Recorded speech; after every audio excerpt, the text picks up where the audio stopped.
Bersama dengan Nura di Manis FM, Gaya Pantai Timur. Terima kasih untuk anda dengarkan kami menerusi aplikasi Sweet Plus yang belum lagi muat turun, boleh muat turun sekarang juga di Google Play dan juga di App Store. Okey, dan yang pastinya sekarang kita dah start live di Facebook Manis FM.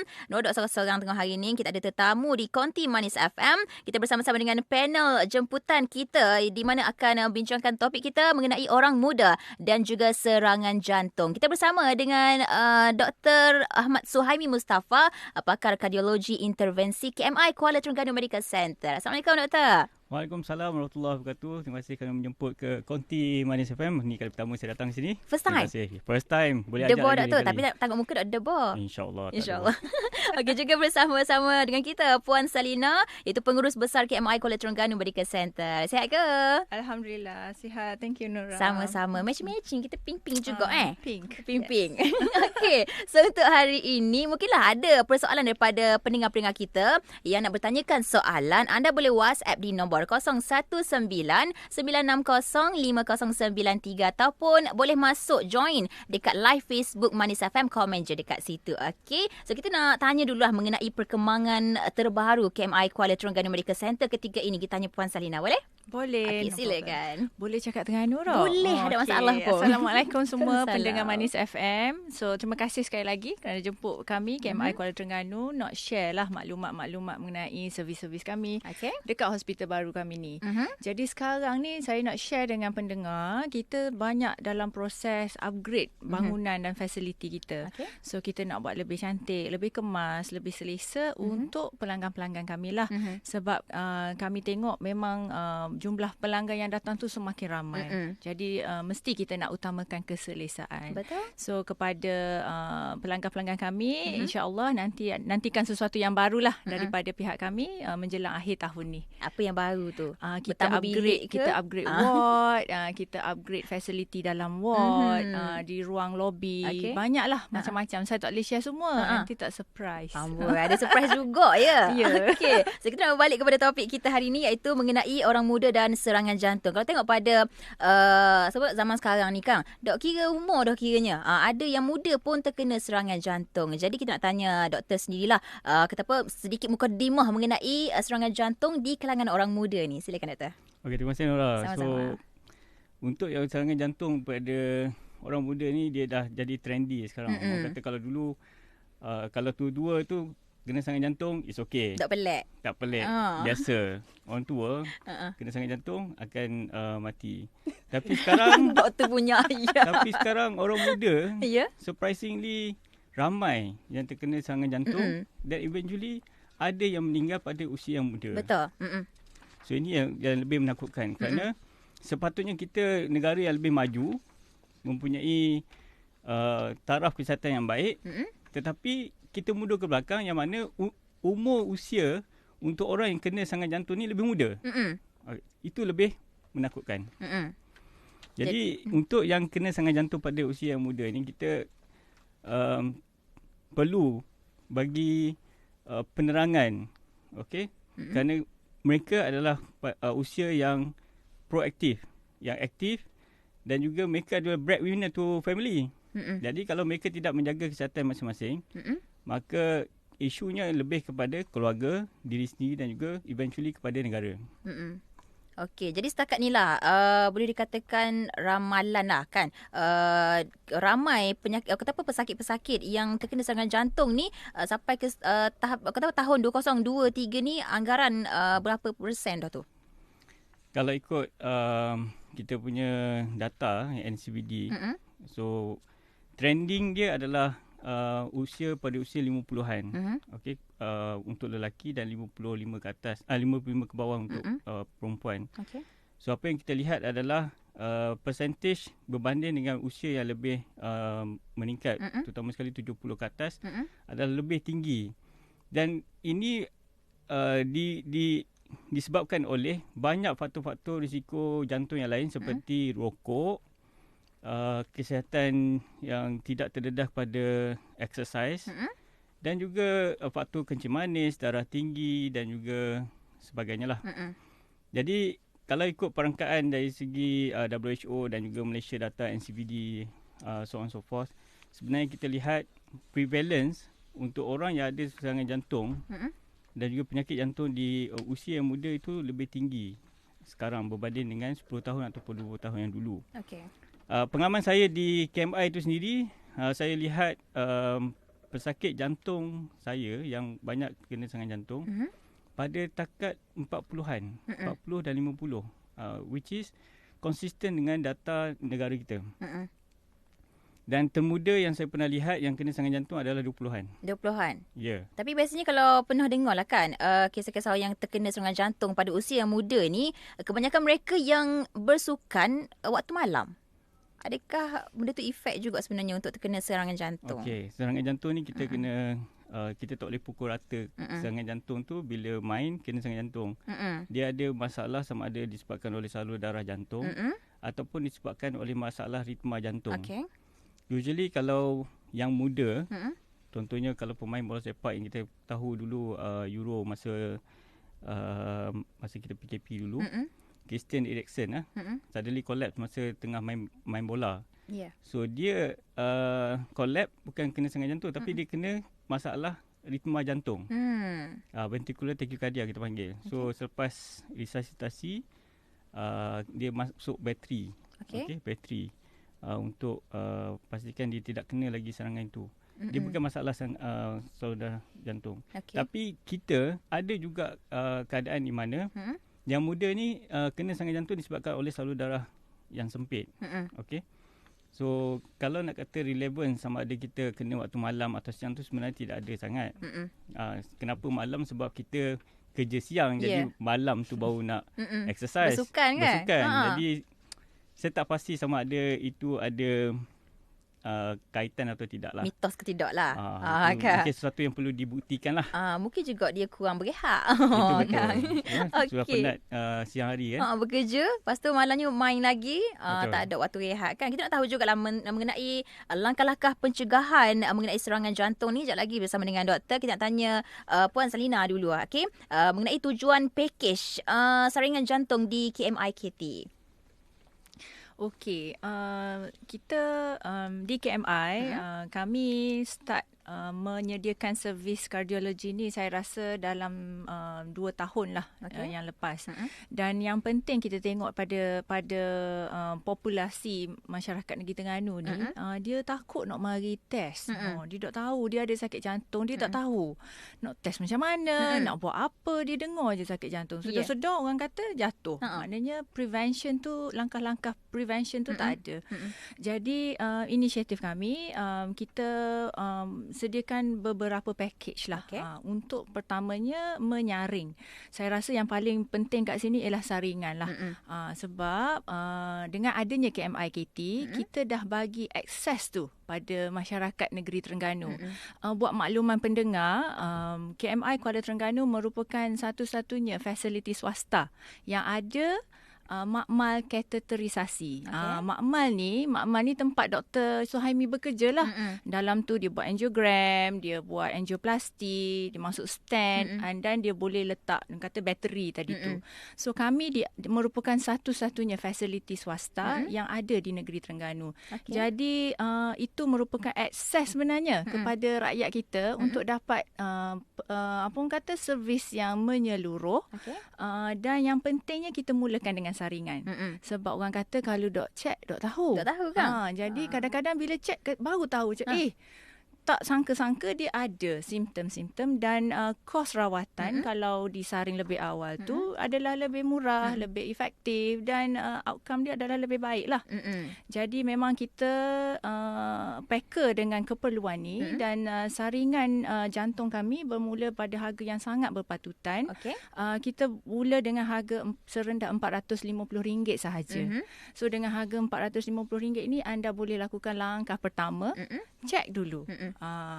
Tak semestinya teruk kan. Jadi cek mungkin tak ada apa-apa. So kita lakukan dia macam secara berkala. Mungkin secara tahunan. Kena datang ada kesedaran tu. Dan saya rasa dengan package ni tak ada masalah lah kita nak cek jantung ni pusat apa orang kata nadi kita kan. Betul? The heart of our body. So kalau kita boleh mencegah, insya-Allah macam Dr. Suhaimi kata tadi, kemaslahatan kita lebih baik lah. Betul. Sebagai ketua keluarga, pembentuk ekonomi keluarga kita kan. Jadi datanglah menyaring kesihatan jantung anda kat Ya, dekat kalau KMITT. kata dok check, dok tahu lagi dah. Sebab kadang macam Nura cakap tadi, ada orang aktif tiba-tiba jatuh. Ya. Kita ingat dia tak ada benda-benda. Tapi rupanya ada isu Ada. tu. Tapi sebab tak tahu. Jadi jangan takut. Test tu hanya saringan tu secara orang kata bukanlah invasif. Kita buat saringan, kita buat ECG, kita buat a few steps lah. Ada nanti kalau nak tahu lebih lanjut boleh datang kat tempat fasiliti kami. Okay. Jangan takut, jangan susah hati sebab benda tu adalah sangat straightforward. Penting juga sebenarnya untuk kita buat saringan ni. Sebab kalau Sangat kata penting. tak ada, Alhamdulillah. Kalau kata ada, baru lagi kata kos untuk ubat tu kata berendah Sangat lah kiranya rendah. kan. Okey, jadi kita nak tahu lah antara langkah-langkah pencegahan untuk serangan jantung ni doktor. Boleh share dok untuk pendengar-pendengar Manis FM sekarang ni. Nak tahulah juga kan sebelum nak saringan ni kot lah ada simptom-simptom dia ke guana tu. Silakan doktor. Alright, yang pertamanya untuk kita kata untuk elakkan daripada kena serangan jantung pada usia muda, seperti Puan Sarina kata tadi, adalah saringan lah. Tapi sebelum kita kata saringan, kita kena pastikan diri kita ni adakah kita mempunyai faktor-faktor risiko jantung. Okey. Yang pertama yang paling common sekali adalah rokok. Rokok bukan sahaja di kalangan lelaki, tetapi ada juga di kalangan perempuan yang merokok. Jadi trending tu dah jadi lain. Dulu rokok untuk orang lelaki. Yeah. Sekarang rokok di kalangan orang perempuan pun ada. Jadi sebab tu perempuan walaupun katanya selamat daripada serangan jantung, tapi tidak benar sekarang. Itu satu.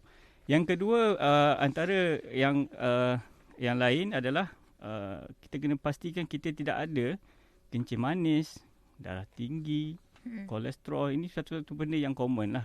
Kalau dulu orang kata kalau ada orang jantung ni mesti cek kencing manis, darah tinggi, kolesterol. Even sekarang ada orang yang muda dan kolesterol dia tinggi. Walaupun tidak merokok. Okey. Antara satu benda yang kita kena notice adalah sekiranya katakanlah kalau ibu bapa kita ataupun ayah kita mendapat serangan jantung pada usia yang muda, contohnya 40-an, 50-an ya. Jadi kita sendiri walaupun kita umur 30-an, kita dah kena check dah. Takut kita pun ada masalah familial hyperlipidemia. Maknanya kolesterol dalam orang kata dalam keluarga lah orang kata. Jadi tu kena check. Sebab tu tadi saringan adalah penting. Seperti mana yang Puan Sarina kata beritahu tadi ya. So itu satu perkara lagi ya. Yang ketiga adalah faktor-faktor inilah yang penyakit lain yang coexisting ya. Itu banyak lagi faktor lain, tapi saya beritahu yang common lah. Yang paling penting sekali, walaupun saya ada di konti Manis FM ni, paling penting sekali adalah kurangkan manis di Kurangkan makanan. manis dalam makanan. Makanan dan minuman ya. Tapi Senyuman bukan tak apa, saya suruh Doktor? tak dengar Manis FM. Senyuman tak apa. Senyuman tak apa manis. Manis FM tak apa. Ya, Manis FM tak apa. Tak kat kaki. Okey. Ya. So tu antara beberapa faktor lah sebenarnya kan. Ya, betul. Tapi kita nak tanya jugalah doktor, bila sebut pasal isu merokok boleh juga terkena serangan jantung kan, atau usia lah kan. Jadi sekarang pun doktor puan lelaki pun selain rokok, vape juga memang sangat-sangat famous lah sekarang di kalangan doktor umur muda, tua, ada belaka lah kiranya. Jadi mungkin simptom daripada situ, kalau kata orang duduk sekeliling tu, orang lain isap rokok, tapi orang lain yang terhidu bau asap tu, adakah akan efek juga sebenarnya? Betul. Sebenarnya kalau kita tidak merokok, tetapi katakanlah husband kita merokok ke ataupun wife kita merokok, which is tak betul sikit lah kan. Tapi kita sebenarnya adalah perokok. Tetapi second hand smoker. Maknanya perokok sekunder kita kata itu lebih berbahaya sebab siapa yang menghidu asap rokok daripada orang yang merokok, dia sebenarnya asap tu telah tidak ditapis. Okey, kalau rokok tu ada penapis. Tapi masih lagi bahayalah, bukan kata kita ni, tapi risiko tu tetap ada. Okay. Jadi kalau ada kawan-kawan kita yang di tempat kerja ataupun dalam keluarga kita yang merokok, silalah suruh sama ada kita menjauhi ataupun kita minta yang sesiapa keluarga yang merokok di dalam keluarga rumah keluar lah. Macam tu. Ambak lah doktor. Ambat lah. Bagi rotan sekali. Bagi otak sekali. Kalau kata rapah, beli lain pula dah. Oh, ya. Kena ambak deh. Okey, itu antara beberapa faktor lah sebenarnya kan. Okey, kita nak tahu jugalah antara package-package yang boleh membantu mencegah penyakit jantung ataupun untuk menguruskan penyakit jantung yang sedia ada. Kita nak tanya Puan Salina, boleh? Okey, kalau nak cerita package tu banyaklah kita ada sebab saya utamakan keperluan pelanggan kita. Sebab ada dia nak, macam kita beli baju, kita nak mix and match. Okay. Ada yang nak buat ni, tak nak buat ni. Because mungkin satu kekangan kos ataupun kewangan masing-masing. Dan juga saranan daripada pihak doktor sendiri. So kalau nak cakap pasal banyak mana package tu, kita ada banyak sangat. Cuma yang saya nak terangkan tadi, package yang kita kata paling basic lah, yang sebanyak bernilai RM450 tu, kita adakan X-ray, kita ada buat ECG, pemeriksaan darah, fizikal dan juga yang paling penting ialah konsultasi bersama pakar jantung kita iaitu Dr. Suhaimi. Okey. Konsultasi pakar ni sebenarnya memberikan impak yang besar sebenarnya. Sebab pandangan pakar dengan pandangan daripada doktor-doktor lain tu, dia memang terus menjurus pada subjek jantung tu sendiri. Jadi saya rasa kalau kita nak apa orang kata, cerita pasal package-package lain memang banyaklah Nurah. Memang tak habis lah. Slot Sehari manis tak habis. tak habis. Cuma hak kita nak covernya sini, mari dulu and kita customize package tu ikut keperluan, ikut bajet masing-masing supaya yang pentingnya saring dulu. Walaupun tak penuh, saring sikit. Itu yang paling utama Ya. lah. Ada ke tak ada, kalau tak kata apa, ada pada awal tu boleh ubah dululah masalah ni kan. Yang penting datang jumpa pihak yang lebih pakar lah. Maknanya doktor pakar kita, pakar apa orang kata, dietitian kita, fisioterapis kita, sebab semua ni berkait. Jantung ni dia melibatkan gaya hidup. Okey. Jadi dia tak semestinya hanya pakar jantung. Kami juga ada pakar dietitian yang tengok makanan-makanan. Ada juga pakar fisioterapi yang tengok macam mana nak jadi gaya hidup sihat. So dia adalah sangat menyeluruh. Jadi jumpa seorang je dah lengkap lah. Dia kena tengok kait semua. lah. Sebab jantung ni dia kalau ialah selain kondisi yang asal, dia juga adalah masalah gaya hidup. Betul. Kita sekarang kan banyak duduk tak exercise, makan manis-manis kan. So jadi dia Kena, dengar. Kena je. Kena je ke saya rasa. Dah, mari makan manis banyak sangat ni bimbang juga doktor. Betul. Dah. Tapi Ya, sebenarnya betul. bila pemakanan sekarang ni kan macam-macam jenis makanan. Kalau kata sekarang ni lebih banyak makan dekat luar berbanding makan dekat rumah. Ya, trend kita sudah berbeza berbanding dulu. Jadi dari segi pemakanan tu agak sukar untuk kita kekang kan. Terutama sekali banyak kafe-kafe yang menarik sekarang kan. Ya doktor. Yang Doktor gigak juga. pergi Gigi dapat juga. agak dah. Tapi kita kena selalu exercise lah. Kena exercise dah. Nak exercise masa mana doktor? Habis kerja pukul 5 lebih 5.30 dah. Lepas tu pergi kafe, makan-makan minum manis-manis doktor. Macam doktor Kabo saat ni. Jadi takkan kita nak exercise tengah malam doktor, waktu rehat kita tu. Kita kena selalu dengar Manis FM. Doktor punya jawapan selamat. Memang betul-betul selamat ya doktor. Tapi salah satu cara doktor, selain nak naik lift, kita naik tangga jabat. Betul doktor? Betul. Okey, kalau ikut rekomendasi oleh American Guideline untuk Prevention Cardiovascular Disease Okey. tahun 2022, baru lagi keluar tahun lepas lah. Disarankan supaya kita menjalankan aktiviti exercise moderate intensity sebanyak 150 minit seminggu. So maknanya kalau kita paling kurang kalau kita tak ada masa sangat, 150 kali bahagi 7, lebih kurang dalam 20 minit lah sehari kita spend untuk kita berexercise. Kalau moderate intensity ni seolah macam kita berjogging lah. Ataupun kita jalan laju pun boleh. Ataupun naik tangga seperti yang Nora cakap kan. Susah kalau manis sangat kita tak nak mandi kan. Minta maaf. Oh faham tak apa. Doktor panggil Cik Manis je hari ni. Kalau kata susah nak sebut nama Nora. Okey. Salah satu cara jugalah sebenarnya kalau kata tak sempat nak bersukan kan, boleh je naik turun tangga ataupun parking jauh sikit. Esok ada lalu parking jauh. Tak ada parking dekat-dekat bawah office, tak ada dah esok ni. Okey, kita nak tahu juga antara bagaimana individu yang boleh mendaftar untuk package penyakit jantung di KMI ni Puan Selina. Okey, kita di KMI, kami ada banyak channel lah untuk akses kepada pelanggan ni. Okay. Ada Facebook. Facebook kami ialah KMI Kuala Terengganu Medical Center. So, siapa yang tak like tu, like lah dulu. Dah. Selain Facebook, kita ada Instagram. Instagram kita kmi.kt. Okay. Jadi, tanya je dalam tu. PM je. Ada kaki tangan sales kita yang akan terus address isu tu. Okay. Ada juga kadang-kadang tu untuk majikan-majikan tak. Dia dengar, dia kata, okey saya nak buat lah, saya tengok staff saya ni, kau lama kau tak aktif. Mungkin ada risiko. Sebab risiko ni akan mengganggu majikan tu juga sebenarnya. Kita boleh customize package tu. Jadi boleh datang ke pejabat, boleh bagi talk, macam-macam lah kita boleh customize untuk customer kita lah.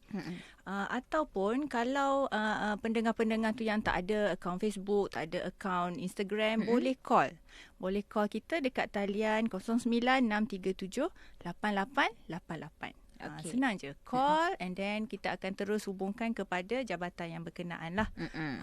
Okey, sekarang semua mudah kat ujung jari saja. Yeah. Kalau kata nak baca dekat internet, Dok Fahang juga telefon. Baru faham. Nak cakap logat benda boleh belaka. Boleh belaka. Kita nak tahu juga lah antara cara-cara ujian saringan pengesanan penyakit jantung koronari ni, mungkin doktor boleh kongsikan ataupun terangkan kepada pendengar kita secara lebih detail lah sebenarnya hari ni. Okey. Sebelum kita kata saringan ni maksudnya kalau pesakit tu tidak ataupun seseorang individu tu tidak mempunyai apa-apa simptom. Okey, contohnya kalau orang kata sakit jantung ni, sakit dada lah. Bila serangan jantung ada sakit dada. Itu bila dah ada simptom. Maksudnya bila dah ada simptom sudah nak kata terlewat tu tidaklah. Okay. Tapi bila kata saringan ni maknanya kita sebelum ada apa-apa penyakit lagi. Cara paling mudah lah bagi saya kalau seorang tu sihat, contoh kalau setiap kali dia kerja macam di Konti Manis FM ni di tingkat 3 kita kena naik tangga sampai tingkat 3. Menarik tau sebenarnya. Contoh kalau kita tiap hari naik tangga 3 tingkat, tapi pada satu ketika kita tidak boleh naik tangga sampai tingkat 3. Kita rasa mengah di tingkat 1 for example lah. Okay. Jadi itu salah satu petanda. Sebab ini trend yang saya lihat di KMI ni, di mana pesakit yang datang tidak mengadu sakit dada. Simptom yang pertama dia orang ada adalah mengah. Cepat mengah. Contoh ataupun kalau sebelum ni dia selalu exercise, contoh bersukan jogging untuk katakanlah 2 km ataupun 5 km. Kalau dulu waktu muda dulu tak ada masalah. Tahun 2023 ni tiba-tiba 2 km pun jadi semput. Jadi kita kena 3 hour mind, adakah ini sebab jantung? Okey, itu satu. Ini sebelum kita datang ke KMI untuk buat pemeriksaan. Jadi yang seterusnya bila kita datang untuk saringan ni, kita of course benda yang paling common kita nak tengok adalah adakah kita ada bila kita merokok, itu satu risiko. Jadi sudah tentu kita mahu lihat saringan-saringan ni lah. Lagi banyak kita rokok, lagilah kita sepatutnya takut.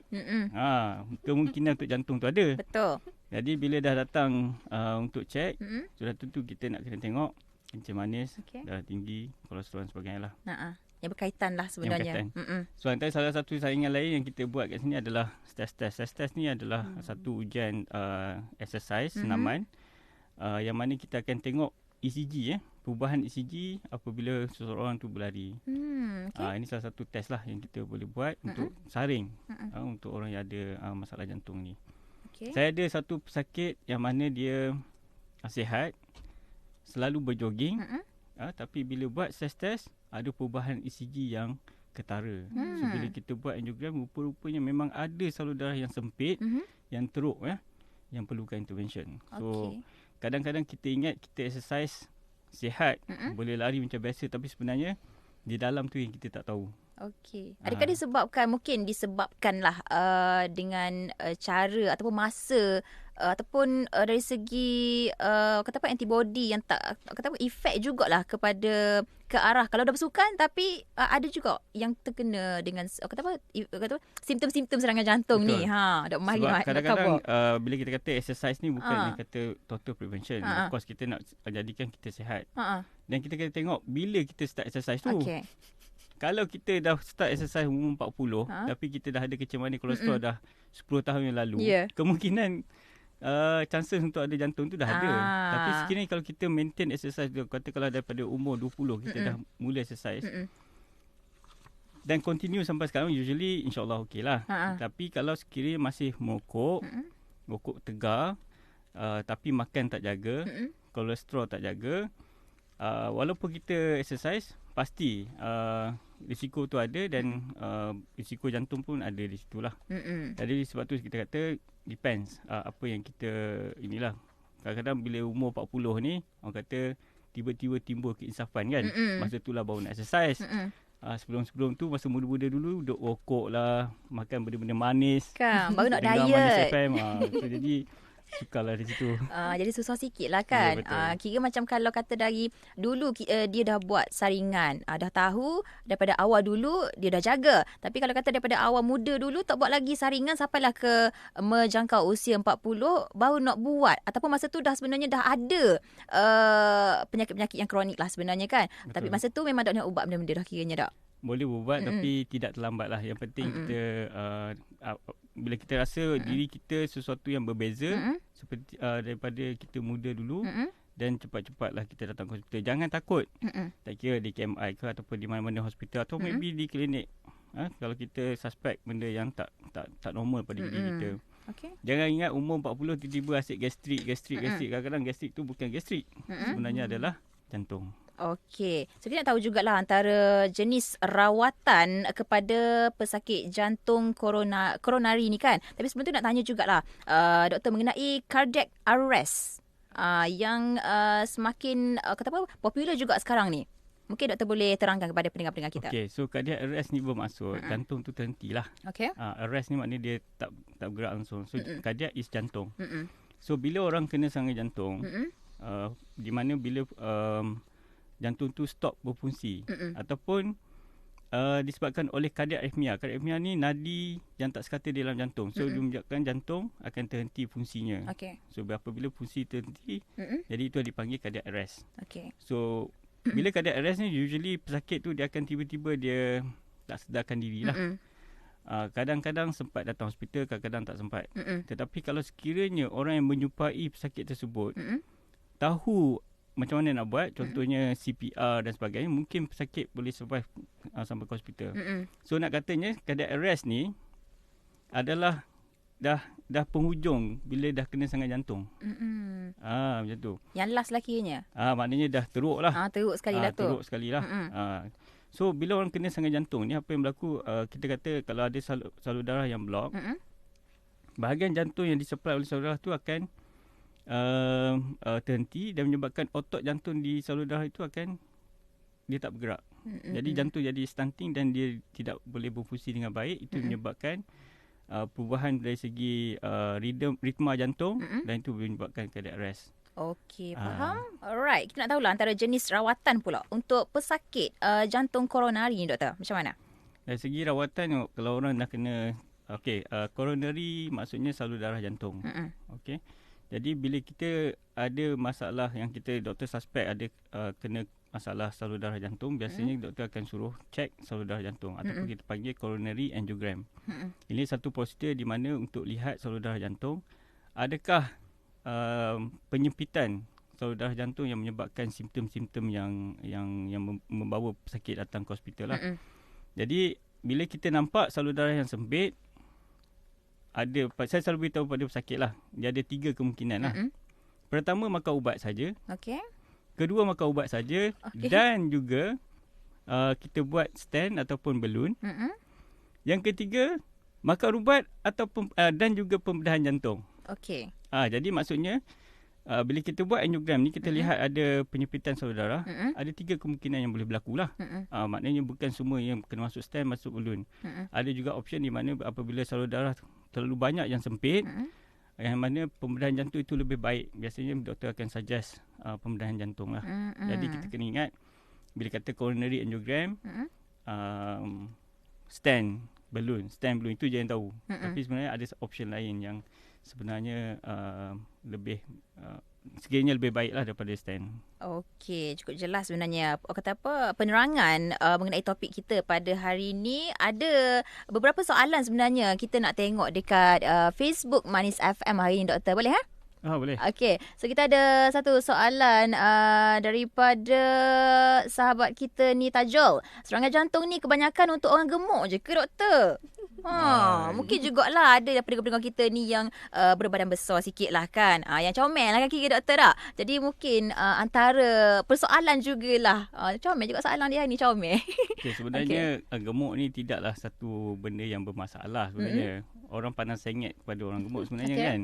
Tapi sebenarnya itu bukan faktor yang utama lah.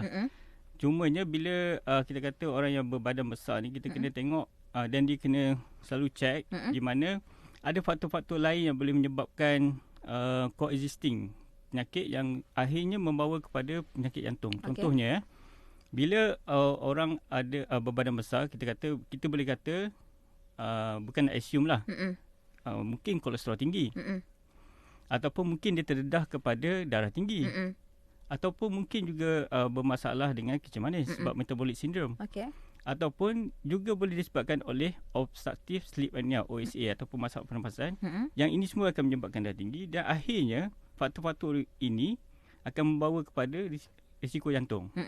Jadi bukan kata, tapi ada juga yang saya tengok yang gemuk tu sebenarnya sihat. Tapi of course kita kena selalu check lah diri kita. Macam tu, kita nak kata pukul rata orang gemuk semua tak sihat, tak juga. Tak juga kan. That's not the end of the world. Maknanya kalau you ada risiko jantung, kita kena cari jalan persaian atau prevention sebelum you dapat serangan jantung. Okey, soalan yang best juga. Biasa sekarang ni macam doktor kabur lah, habis kerja je pergi ngopi-ngopi dah. Dan apakah antara faktor yang boleh doktor kongsikan mengenai punca sakit jantung ni? Ialah berlaku kepada kalangan muda sekarang kan. Disebabkan dengan gaya hidup masa kini. Ada efek lagi ke kiranya selain daripada banyak kafe, pergi lepak-lepak? Ada efek, ada apa yang berkaitan lagi dengan keadaan kata hidup gaya masa sekarang ni? Yang saya lihat faktor yang paling utama sekali adalah rokok. Okey, sebab kadang-kadang sakit yang datang ke saya dia tak ada kencing manis. Kolesterol pun tak adalah tinggi sangat. Tapi rokok tegar. Okey, so ini salah satu yang paling penting sekali sebab kalau kita tengok dulu, zaman-zaman dulu mungkin orang bekerja kuat. Okey, sekarang ni orang bekerja kuat juga tapi bekerja di meja. Sedentary work life. So itu satu. Kedua, antara faktor-faktor lain yang boleh menyebabkan punca jantung ni adalah kurang exercise lah. Macam kita dah bincang sebelum ni.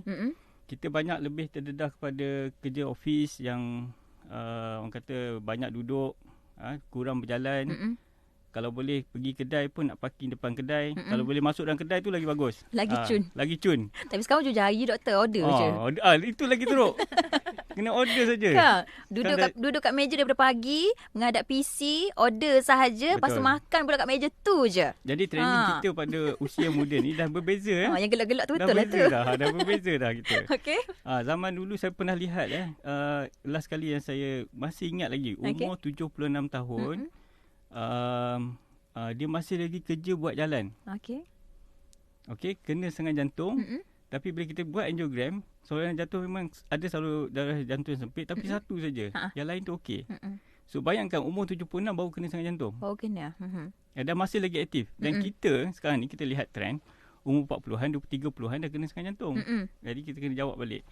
Adakah apa yang kita buat sekarang ni sihat untuk kita atau tidak? Sebab apa yang kita buat sekarang ni, exercise ke apa ke, benda yang kita actually kita laburkan untuk the next 10 years, 20 years, 30 years from now lah.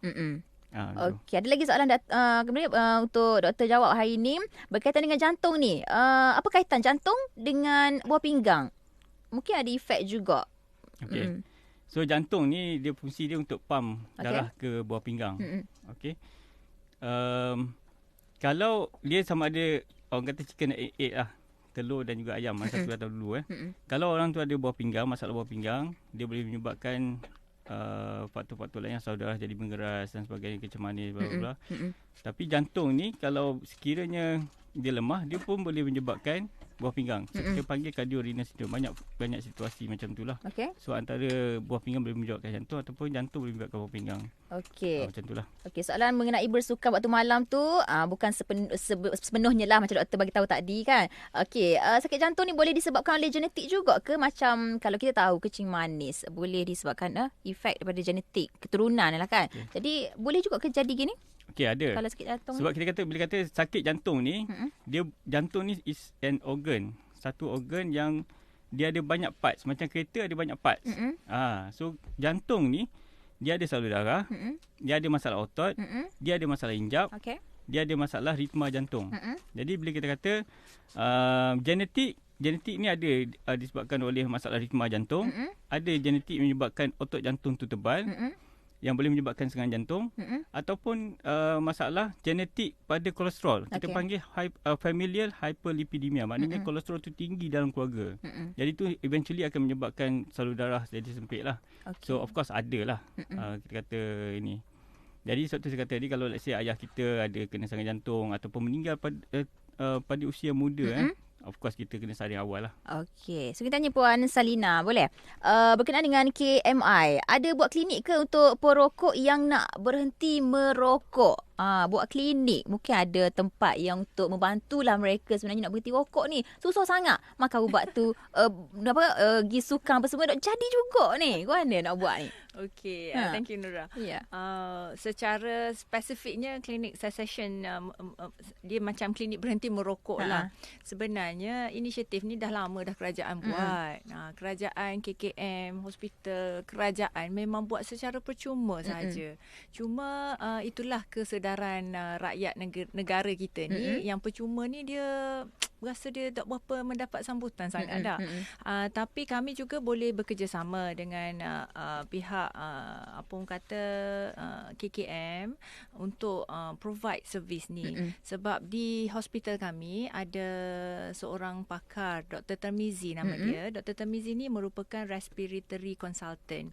Dia pakar bahagian orang kata respiratory lah, paru-paru semua, yang memang berkait rapat dengan perokok ni. Jadi apa yang saya boleh sarankan, datang dulu dekat KMI Kuala Terengganu, dapatkan consultation, dan kita akan apa orang kata bantulah perokok-perokok ni untuk jalani hidup yang lebih berkualiti. So tak semestinya program berhenti merokok je, banyak lagi cara yang kita boleh support supaya perokok-perokok ni nak kata kembali ke pangkal jalan teruk sangat dah. Maknanya dia berubah kepada gaya hidup yang lebih sihat.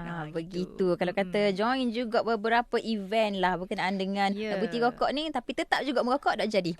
Dia bermula dengan niat. Niat dan saya rasa yang paling penting lah social support. Orang-orang keliling. So kalau kata social support tu tak membantu, memang macam kita lah, kita perempuan dah kejap-kejap nak kurus, kejap-kejap nak kurus. Tapi kalau support kita ni tak ada, hari pergi ngopi je, memang susah lah. Hanya boleh gunakan niat sahaja. Tak boleh. Jadi dapatkan support tu. Betul. Kalau kata pakai niat je, daripada tahun 20 tahun 2020 lagi nak diet, azam tahun baru nak diet sampai 2023 tak jadi-jadi. Sebab apa? Ngopi-ngopi lah dengan kawan-kawan. Godaan tu kuat. Betul. Doktor manis-manis berkenaan dengan niat. Jadi betul sebab kalau nak berhenti rokok ni, dia paling penting sekali walaupun ada ubat sebenarnya ada ubat yang boleh membantu untuk menghilangkan ketagihan perokok ni. Ada patch, chewing gum, ada. Okey, di farmasi semua ada jual. Cumanya kita nak kata yang paling penting sekali adalah niat. Kalau niat tak ada, belilah ubat mahal pun dia takkan menjadi. Tak jadi apa-apa. Tak jadi apa-apa. Sebab tu lah sekarang ni semua pakai niat, doktor. Nak diet pakai niat. Betul. Tapi niat saja tak jadi. Tak buat tak jadi apa-apa kan. Okeylah, kita dah di penghujung untuk slot kita tengah hari ni. Masa sangat-sangat terlebih sangat dah cemburu dengan kita hari ni sebenarnya, doktor dan juga Puan Salina. Dan kita nak minta sedikit kata-kata terakhir lah, bongelah lah untuk pendengar Manis FM. Silakan Puan Salina dulu. Okey, tak banyak saya nak khabar, cuma macam saya kata tadilah, rakyat Terengganu ni beruntung sebab fasiliti tu ada. Pakarnya pun ada, kaki tangan profesional pun ada. Cuma mari je. Kadang-kadang dia ada orang mari dia tak tahu pun apa dia nak buat. Tak apa, datang consult dengan tim saya dan insya-Allah kita boleh bantu. Tak semestinya kena tahu dah spesifik apa yang kita perlu buat. Sebab saya faham kita ada banyak term-term yang memang bukan straightforward lah kepada orang-orang biasa kan. Jadi datang dulu, dapatkan consultations. Mungkin tak perlu bayar pun untuk mula-mula tu, untuk tanya pendapat sahaja. Dan kita akan bantulah kepada mereka-mereka ni untuk dapatkan solution kepada masalah-masalah mereka. Okey. Doktor, silakan. Okey, so pesanan saya untuk orang muda sebab saya pun tak muda sangat pun, dah tua dah. Tapi untuk kekal muda ni kita kena pastikan kesihatan kita tu selalu terjamin lah. Maksudnya kalau kita kena pastikan hidup kita ni sentiasa dalam keadaan yang sihat lah. Maksudnya jalani exercise, kalau boleh hindarkan rokok, dan juga kalau kita tak merokok, hindarkan orang daripada orang yang merokok lah ketika mereka merokok. Itu satu. Kedua, dari segi pemakanan kita lah. Ini salah satu benda yang saya rasa mencabar lah. Even untuk saya juga, orang yang tua ni. Sangat mencabar. Ya. Jadi, terutama sekali di Terengganu. Saya bukan orang Terengganu kan orang. Ya. Tapi makanan kat sini semua sedap-sedap. Sedap daripada pagi sampai tengah malam daripada pagi sampai ke malam. Betul. Saya sendiri pun susah nak menjaga. So, itu orang kata cakap lagi senang daripada nak buat. Tapi kalau boleh kita kena jaga dari segi pemakanan, rokok, exercise. I think that's conclude my inilah nasihat lah. Okay. Itu saja. Itu saja. So, kita juga nak cakap terima kasih lah kepada Dr. Suhaimi dan juga Puan Salina. Sudi Konti Manis FM hari ini berkongsi mengenai orang muda dan juga serangan jantung. Semoga anda dapatlah info dan juga ilmu lah tengah hari ini kan. Kalau ada yang terlepas nak dengar kesemula dengan perkongsian kita hari ini, terus ke Facebook Manis FM. Terima kasih Puan Salina, terima kasih Doktor. Terima kasih. InsyaAllah ada rezeki jumpa lagi lepas ni dah. Ada jodoh jumpa lagi dah. Gitu. Dan teruskanlah bersama dengan Manis FM, Gaya Pantai Timur.